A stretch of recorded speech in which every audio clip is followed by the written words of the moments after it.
My name is Hannah Elizabeth Carter, and I was 32 years old. The day I realized some people don't come back because they miss you.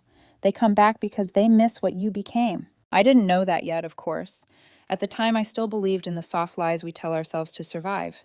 The kind that say maybe they were busy, or maybe I asked for too much, or maybe I misunderstood everything. I was standing barefoot in my kitchen that morning, coffee cooling untouched in my hands, when the gate camera notification buzzed on my phone. I almost ignored it. I wasn't expecting anyone. No deliveries, no neighbors, no family. I hadn't had family in 10 years. When I tapped the screen and saw my mother's face staring back at me, smiling like no time had passed at all, something inside me went very still. Not panic, not fear. Recognition. The kind that says, oh, this is how old wounds reopen. She stood at the gate like she belonged there.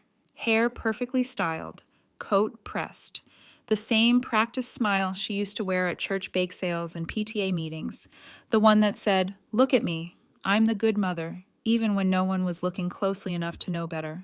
Behind her was my father. Same posture, same distant eyes, two unfamiliar suitcases at their feet. They weren't visiting. They were staying.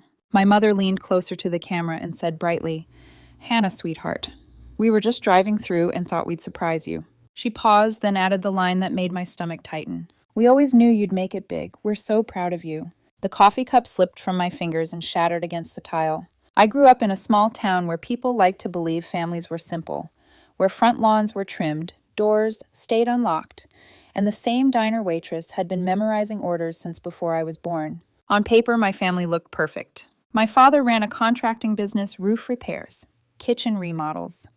Nothing flashy but steady. My mother stayed home, coupon book always within reach, opinions always unsolicited. I was the middle child. My older sister, Emily Carter, was everything I wasn't supposed to be jealous of. Straight A's, choir solos, prom queen, the kind of daughter parents bragged about to strangers. My younger brother, Matthew Carter, was the baby, the miracle, the accident everyone pretended was destiny. Every mistake he made was explained away. Every consequence softened. And then there was me. Not difficult enough to be a problem. Not exceptional enough to be a favorite. Just there. For years, I told myself the neglect was accidental, that my parents were stretched thin, that they assumed I was fine because I didn't complain. The truth was simpler. I stopped asking. Things changed when I was 15 and got a partial scholarship to a summer STEM program at a university 2 states away. I remember the email lighting up my laptop screen like it was proof that I mattered. I ran downstairs breathless, waving my computer. I got in, I said. They picked me. My mother didn't look up from the coupons she was clipping. My father grunted behind the newspaper. Emily rolled her eyes. Wow, nerd camp. Sounds thrilling. Matthew, 10 years old and already learning how to be protected, asked if I'd still help him beat a level in a video game. No congratulations, no pride, no acknowledgement. I told myself it was fine. It wasn't. I scraped together travel money from a part-time job and left that summer without a single goodbye hug. 6 weeks passed. No calls, no texts, no "are you okay?" When I came home, sunburned and glowing with stories about robotics labs and professors who told me I had talent, I learned my sister had crashed my bike while I was gone. My parents made me apologize. That was the first crack. I didn't know then that it would eventually split everything wide open. By the time I turned 18, I had a plan. I worked after school, saved every dollar, and applied for scholarships like my life depended on it, because it did. I got accepted to an engineering program across the country. When I told my parents, my mother frowned, like I'd announced a bad habit. That's far, she said. I have funding, I explained. Grants. Work study. My father folded his napkin. We're not paying for flights or extra nonsense. Emily smirked from across the table. Guess that means no more free tech support. I stared at my plate food, suddenly tasteless. That was the moment I understood something clearly for the first time. I was on my own. And strangely, it didn't break me. It focused me. I left that August, and I never looked back. I used to think leaving home would feel dramatic, like something out of a movie. A last look over my shoulder, a tearful goodbye, some moment where my parents would suddenly realize what they were about to lose. None of that happened. The morning I left for college, my mother reminded me to take out the trash before I went. My father was already gone to a job site. Emily was asleep. Matthew asked if I could leave my old laptop behind because his was acting weird again. I loaded my 2 duffel bags into a borrowed car, closed the trunk, and stood there for a second longer than necessary, waiting for something. Nothing came. No hug, no call when you get there, no we'll miss you. So I got in the car and drove away.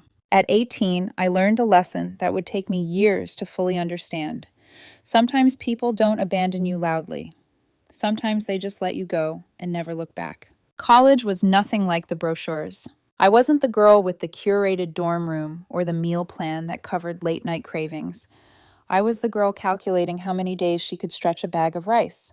The girl who chose classes based on which buildings had the warmest study lounges because it meant she could stay longer without turning on the heat in her off-campus room. I worked evenings, weekends, holidays, anything that paid. I watched other students fly home for breaks while I stayed behind, telling myself I preferred the quiet.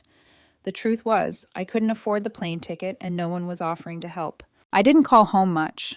When I did, the conversations were short and strangely formal, like I was talking to distant relatives instead of parents. "How's school?" my mother would ask. "Busy," I'd say.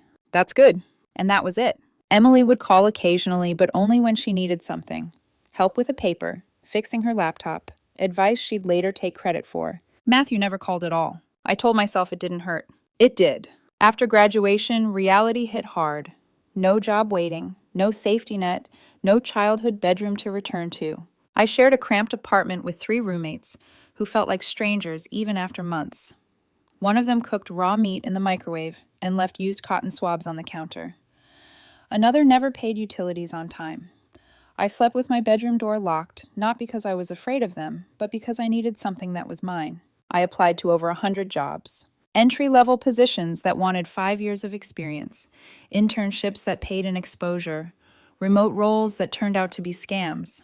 My fridge was usually empty. I lived off instant noodles, canned chili, and whatever free samples the grocery store offered on weekends. I used to circle the aisles slowly, pretending to be interested in blenders or air fryers, just to get an extra bite of something warm. At night, I lay awake, staring at the ceiling, wondering if my parents had been right all along. Maybe I wasn't exceptional enough to invest in. Maybe I was just harder to love. There was one night, just one, when I almost called my mother. I sat on the edge of my bed, phone in my hand, her number pulled up on the screen. I hadn't called in months. I told myself I was over it, that I didn't need them. But that night, I just wanted to hear a familiar voice, even if it was cold, even if it hurt. The phone rang twice, then went to voicemail. I hung up without leaving a message. That was the last time I tried. Rock bottom isn't loud like people think. There's no dramatic music, no big collapse. It's quiet. It's waking up tired every day. It's rejection emails piling up. It's learning how to swallow disappointment without choking on it. And in that quiet, you make a choice. You either stop or you keep going. I kept going. It started with an email that wasn't quite a rejection. A small tech company said they didn't have a full-time role for me, but they liked my portfolio. Would I be open to freelance work? The pay was barely better than fast food.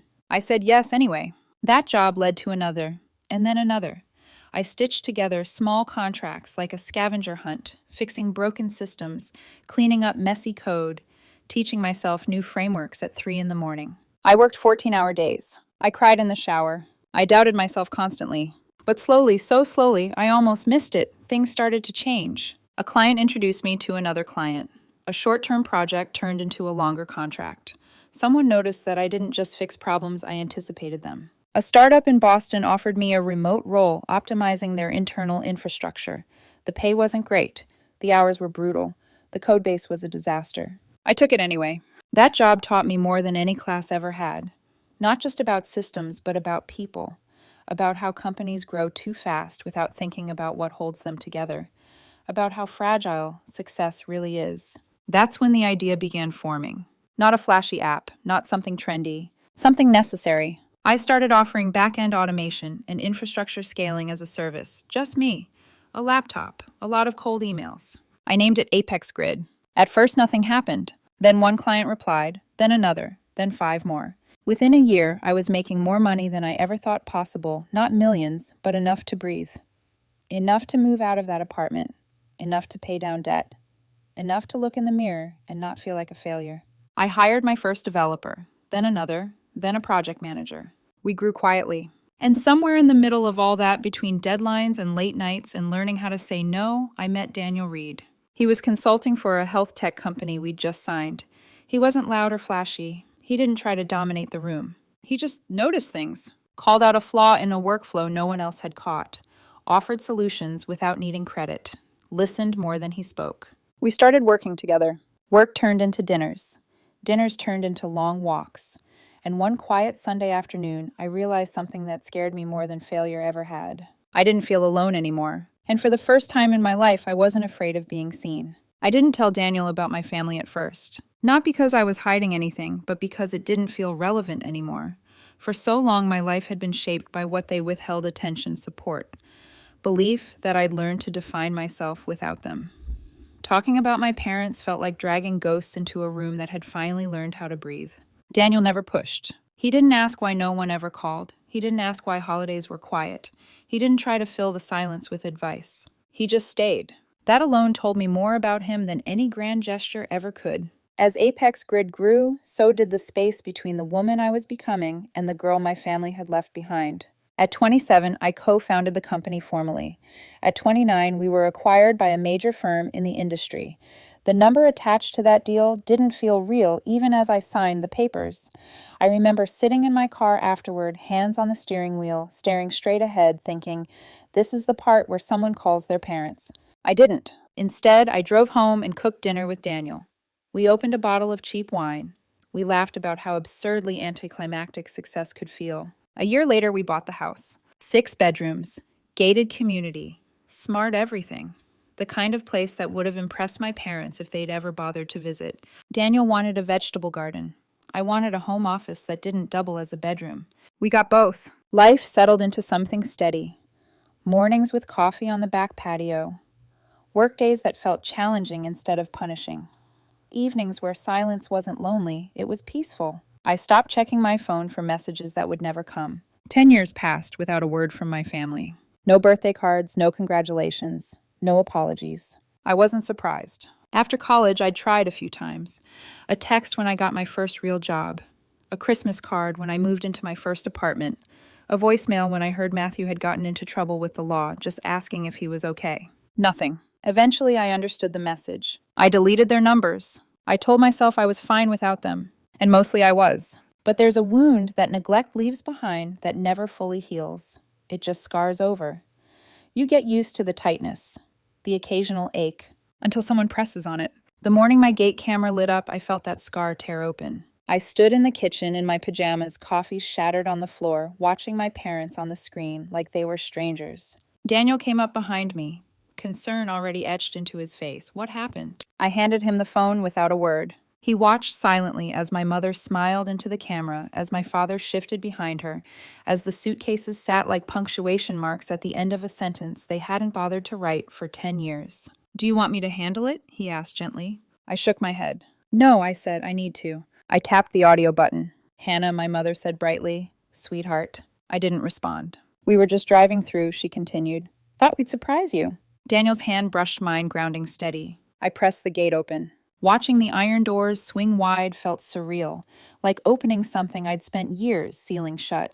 I walked to the front door and waited. When my mother stepped forward, arms opening like she expected a hug, I looked her straight in the eyes and said calmly, "You're 5 years too late." Her smile faltered not completely, just enough to show the crack. I stepped aside and let her see who was standing beside me. Daniel didn't say a word. He didn't need to. His presence spoke for itself, confident, calm, unapologetically part of my life. My father followed my mother inside gaze, roaming the space like he was trying to place himself in a story he didn't belong to. The silence stretched. My mother finally cleared her throat. This is beautiful. You really did well for yourself. Daniel glanced at me. Do you want me to step out? He asked quietly. No, I said immediately. Stay. That was when she noticed him properly. Her eyes flicked from his face to his posture to the way he stood beside me, not in front, not behind.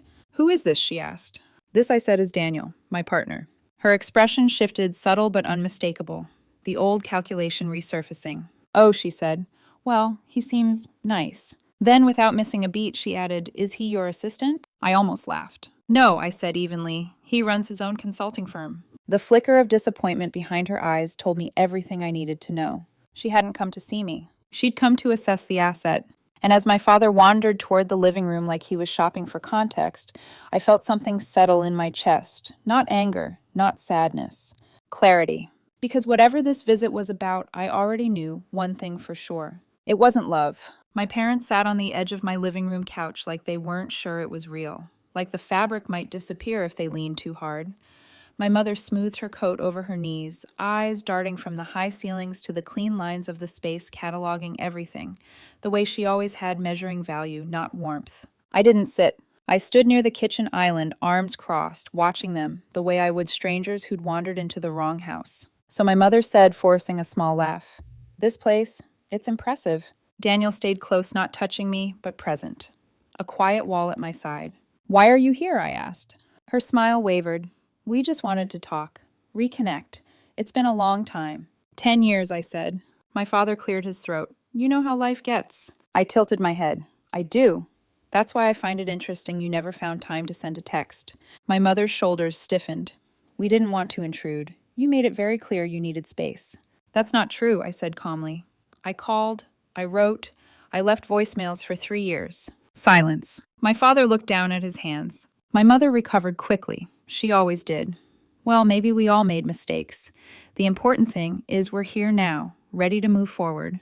Daniel spoke, then his voice measured. "Can I ask something?" My mother turned to him, irritation flickering across her face. "Excuse me, what made you decide to visit now?" he asked. "After 10 years. My father answered too fast. We heard Hannah move back east. My chest tightened. "From who?" "Matthew," my mother said casually. "He's been living with us again. You know how hard things have been for him." I laughed once, sharp and humorless. "They've always been hard for him." "That's not fair," she snapped. "No," I said, stepping closer. "What's not fair is that when he got arrested for credit card fraud, you hired a lawyer. When he dropped out of college, you blamed the school. When I needed help buying textbooks, you told me to take responsibility." My father stood abruptly. "Enough." Why, I asked. "Because the truth makes you uncomfortable." "You're rewriting history," my mother said. "We did our best." "You did what was easiest," I said. Her face hardened. For a moment, I saw something raw there, not guilt. Resentment. "I see what this is," she said coldly. "You think because you made money, you get to judge us." "I want honesty," I said quietly. Before she could respond, my phone buzzed on the counter. I glanced down and felt the air leave my lungs. Bank alert: attempted withdrawal of $5,000 from secondary account. That account wasn't public. It was tied to an old bank, a number only 3 people knew. My voice dropped. "Did you give Matthew my account information?" My mother blinked. "What?" "Don't lie to me." My father's face went pale. "It's just a misunderstanding," my mother said too quickly. "Is it?" I asked. "Because that account has been frozen for months. The only way he could even try is if someone gave him the details."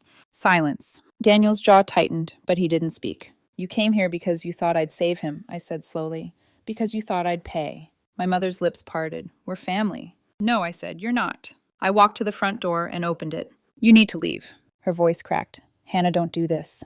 My father hesitated, then followed her without a word. As the door closed behind them, something inside me went quiet. Not relief. Finality. They hadn't come back for their daughter. They'd come back for her money. And now that I knew that I wasn't done. Not even close. After they left, I didn't cry. That surprised me. I stood in the entryway long after the gate closed behind their car, watching the gravel settle where their tires had crushed it. My hands were steady, my breathing slow. It felt less like heartbreak and more like diagnosis, like a doctor finally confirming what you already suspected. Daniel broke the silence first. "I'm sorry," he said quietly. "That's how it happened." I shook my head. "I'm not." And I meant it. Because if they had shown up 5 years earlier, when Apex Grid was still fragile, when I still wondered if maybe I was the problem, I might have folded. I might have tried to fix things. I might have written checks just to buy scraps of affection. But they didn't come back then. They came back now. That night, while Daniel cleaned up the broken coffee mug, I sat at the dining table and pulled up my laptop. I wasn't angry. I wasn't plotting revenge. I was organizing. The first call I made the next morning was to Travis Chun. We'd gone to college together. Travis was the kind of person who didn't just understand systems, he understood leverage. While everyone else was obsessed with building flashy tools, Travis built invisible ones. Quiet programs that tracked patterns, flagged anomalies, and followed digital footprints no one else noticed. He now ran a private digital security consultancy. Legal, precise, discreet. "Hannah Carter," he answered after 3 rings. "I was starting to think you'd disappeared into your empire." "Something followed me home," I said, "and I need help." There was a pause. "Family." "Yes." Another pause, longer this time. "Do you want them gone or exposed?" "Neither," I said. "I want the truth documented." That did it. "Send me everything," he said. I did. The bank alert, the account metadata, old screenshots of Matthew's texts, especially the one where he bragged to a friend that Hannah's probably loaded now. I just need mom to call her. Travis whistled softly when he read it. That's impressively sloppy. Can you tell how deep it goes? Oh, I already am, he said. Give me a couple of days. While he worked, I started building my own archive. Every memory I'd spent years questioning, minimizing, or gaslighting myself over, I wrote it down. The time Emily borrowed scholarship money meant for my housing and never paid it back. The time Matthew totaled my car at 17 and my parents blamed me for leaving the keys accessible. The time I got food poisoning at a family dinner and my mother accused me of being dramatic. Each page wasn't about blame. It was about clarity. Because when you grow up being told your reality is exaggerated, you start doubting your own memory. I was done doing that. 3 days later, Travis called. They've been trying to access that account for months, he said. Multiple attempts, security questions, IP traces all lead back to your parents' house. I closed my eyes. And that's not all, he added. Your mother's been emailing some of your old clients. My stomach dropped. About what? Positioning herself as involved in Apex Grid's early days. Not explicitly claiming ownership, but close enough. I exhaled slowly. Do you have copies? Archived, time-stamped, clean. Then he delivered the final piece. Your father's business went under 5 years ago. Bankruptcy. The house they live in. It's not even theirs. It's in your uncle's name. Of course it was. That explained the suitcases, the urgency, the sudden pride. That weekend, Daniel and I sat on the back porch with coffee and a plan. I don't want chaos, I said. I want facts. Then we give them facts, he replied. So I prepared a statement. Neutral, documented, dates, quotes, records, no insults, no dramatics, just truth. We uploaded it to a private password-protected site. Added tracking. Not to spy, but to know when the time came. And then we waited. The invitation arrived 3 weeks later. Emily's wedding. Gold foil. Vineyard venue. A handwritten note from my mother tucked inside. We hope this can be a fresh start. Daniel looked at me. Are we going? I smiled, not warmly. Oh, I said, we're going, but not as guests. The vineyard looked like something lifted straight off a wedding blog. White chairs in perfect rows. Soft music floating through the air. String lights draped between wooden posts like they were holding the whole illusion together. Everything about it whispered new beginnings, even though I knew the foundation was rotting underneath. Daniel squeezed my hand as we stepped out of the car. You ready? He asked. I nodded. We weren't here to be dramatic. We weren't here to yell or humiliate or storm out. We were here to correct the story. Inside, heads turned. Whispers followed. A few people squinted like they were trying to place me. I hadn't been back in this town in over a decade, but faces remembered me in fragments, the quiet middle daughter, the one who left. My parents sat in the front row like they belonged there, smiling, composed, untouched by guilt. Emily didn't look at me once as she walked down the aisle. That was fine. She wasn't my audience. The reception unfolded exactly as planned. Toasts, laughter, carefully curated praise about how hard Emily worked, how much she sacrificed, how she never let anything hold her back. I sipped champagne and waited. When the DJ announced the open mic portion, I stood. A ripple of confusion moved through the room as I walked forward. I adjusted the microphone and smiled polite calm. Hi, I said. I'm Hannah Carter, Emily's sister. The room went quiet. I haven't been part of this family for a long time, I continued.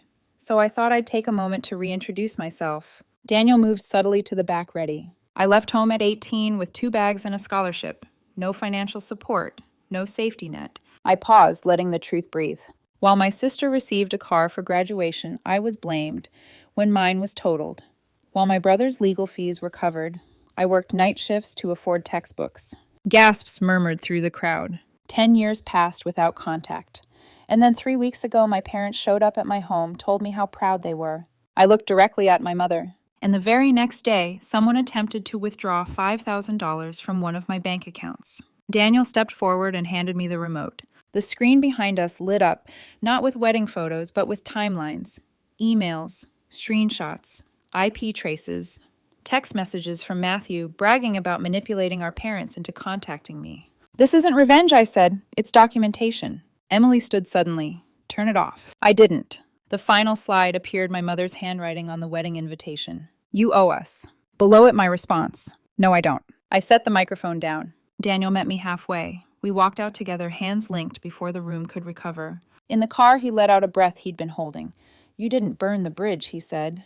You dismantled it. I watched the vineyard disappear in the rearview mirror. I'm done carrying their weight, I said. The fallout was faster than I expected. By the time Daniel and I reached the highway, my phone was already vibrating in my bag. I didn't look at it. I didn't need to. I knew who it would be, and what they would say, anger dressed up as pain blame, wrapped in disbelief. Instead, I stared out the window as the vineyard shrank into the distance, fairy lights blinking like a stage after the curtain falls. Daniel drove in silence, one hand on the wheel, the other resting lightly over mine. When we finally spoke, his voice was steady. You okay? I nodded, and for the first time, it wasn't a lie. The next morning, Travis called. You might want to sit down, he said. That link you set up, it's been opened 48 times in the last 12 hours. I smiled faintly. Let me guess. Guests, vendors, lawyers. Brent's family especially, he added. They're not thrilled. Neither was Emily. I didn't read her email, but Daniel summarized it when it came through on his phone. Accusations. Betrayal. Claims that I'd ruined her only chance at happiness. Matthew sent a single line. You really think you're better than us now? I didn't reply. I didn't need to. A week later, the story broke locally. Carefully. Cleanly. Alicia had done exactly what she promised. No sensationalism, no exaggerated drama. Just a case study on family scapegoating, financial manipulation, and the cost of ignoring boundaries. The wedding never recovered. I heard through the grapevine that Brent confronted Emily before the cake was cut. Voices were raised. Someone threw a drink. By Monday, the marriage license had been quietly revoked. My parents went silent again. This time it didn't hurt. Months passed. Daniel and I didn't rush anything. We didn't need to. We already knew what we were building. We got married on a quiet stretch of coastline with the people who had shown up for us without conditions.